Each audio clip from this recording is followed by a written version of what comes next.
Daniel, ele é um dos maiores exemplos de uma pessoa que conseguiu manter a sua identidade. E o que é a nossa identidade? Todos nós temos um documento, né, uma carteirinha de identidade. O que tem ali é, primeira coisa, o nome do pai e da mãe. No mundo espiritual, nós também temos uma identidade. Talvez você acredite assim, que todo mundo é filho de Deus. Mas aí eu tenho que te falar, não é todo mundo que é filho de Deus.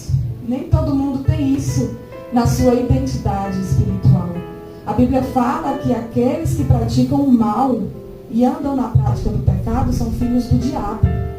Mas aqueles que reconhecem e confessam com a sua boca Jesus Cristo como o Messias, o enviado de Deus, e o aceita como único e suficiente Salvador da sua vida, esse passa a ser filho de Deus. Então nós temos uma identidade. Outra característica que tem no nosso RG, no nosso documento, é a nossa impressão digital, que está nas camisas. A nossa impressão digital está ali porque ela é única. Ninguém tem uma igual à nossa. E no mundo espiritual também é assim. Deus, ele fez um plano único para cada um. Ele tem um plano único e exclusivo na sua vida. É uma história que só você vai viver e mais ninguém. É uma história que Deus, ele projetou para você, para a sua vida. Aquilo ali é seu e de mais ninguém. E uma das passagens, toda vez que eu falo isso, uma das passagens que vem à mente é o Vale dos Ossos Secos. Porque a Bíblia vai falar que quando o profeta profetiza sobre aquele vale e começa a voltar à vida, liga osso, cada osso ao seu osso. Não liga osso no lugar errado, é cada osso no seu devido lugar no seu corpo.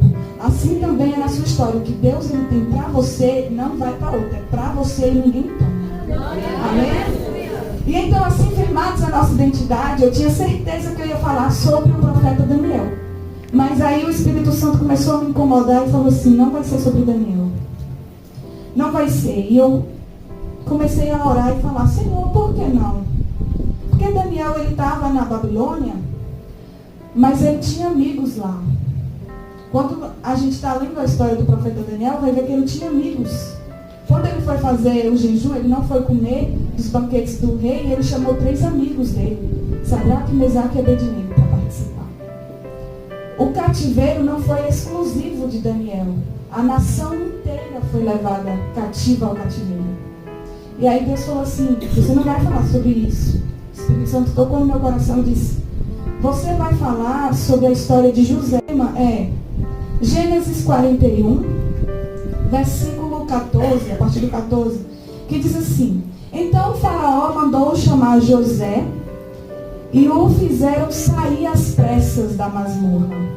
Ele se barbeou, mudou de roupa e foi apresentar-se a Faraó. Este lhe disse, tive um sonho e não há quem o interprete.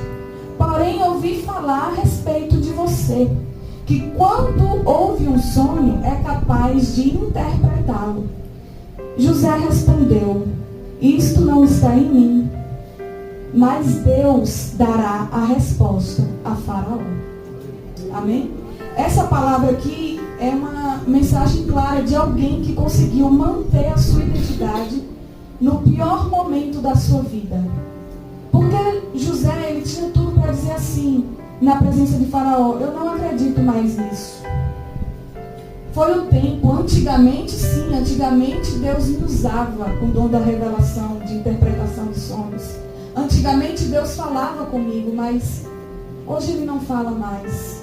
Não, Ele manteve a sua identidade durante esse processo. E essa é a principal parte da mensagem. Ele poderia facilmente ter dito, mas não. Ele nem atribuiu a si mesmo, ele disse, não provém de mim, provém do Deus a quem eu sirvo. Ele não disse assim, provém do Deus do meu pai, do Deus do meu avô, do meu bisavô, do Deus da minha família. Não, ele não diz que provém de uma tradição, ele diz o Deus que eu sirvo, ele coloca a experiência particular dele. Ele está colocando a identidade dele ali, a identidade dele espiritual. Ele está dizendo assim, eu não sou qualquer um, eu sou José, servo do Senhor, ao qual quando ele quer, ele usa para interpretações. É isso que José está falando. E talvez a sua história se pareça com a de José. ele era o antepenúltimo, ele era um dos mais novos. E todos os seus irmãos eram muito mais velhos que ele. Como é que eu sei que eram muito mais velhos que ele? Porque a Bíblia vai falar que eram duas mulheres e que elas passaram muito tempo engravidando, aí uma engravidava, a outra engravidava, e ele já era um dos últimos, então significa que os seus irmãos eram muito mais velhos que ele. Tinham 10 irmãos à frente dele. Então o mais velho seria por baixo 12 anos mais velho que ele. Então imagina, todos os irmãos de José deveriam então proteger o irmão mais novo, porque é isso que os irmãos mais velhos